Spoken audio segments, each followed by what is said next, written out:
దేవి శరన్నవరాత్రుల నేపథ్యంలో నెల్లూరు నగరంలోని దర్గామెట్లో వెలసి ఉన్న శ్రీ రాజరాజేశ్వరి అమ్మవారికి నెల్లూరు విజయ డైరీ చైర్మన్ కొండ్రెడ్డి రంగారెడ్డి శనివారం సాయంత్రం ప్రత్యేక పూజలు నిర్వహించారు.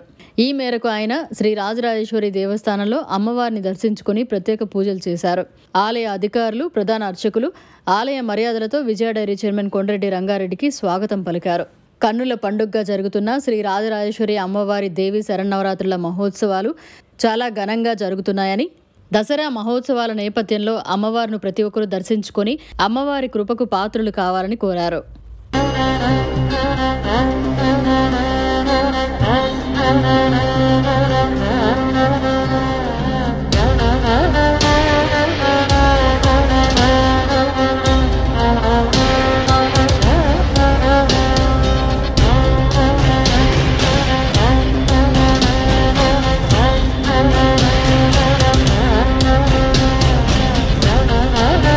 మరిన్ని అప్డేట్స్ కోసం మన HN9 టీవీ ఛానల్ ని సబ్స్క్రైబ్ చేసుకోండి.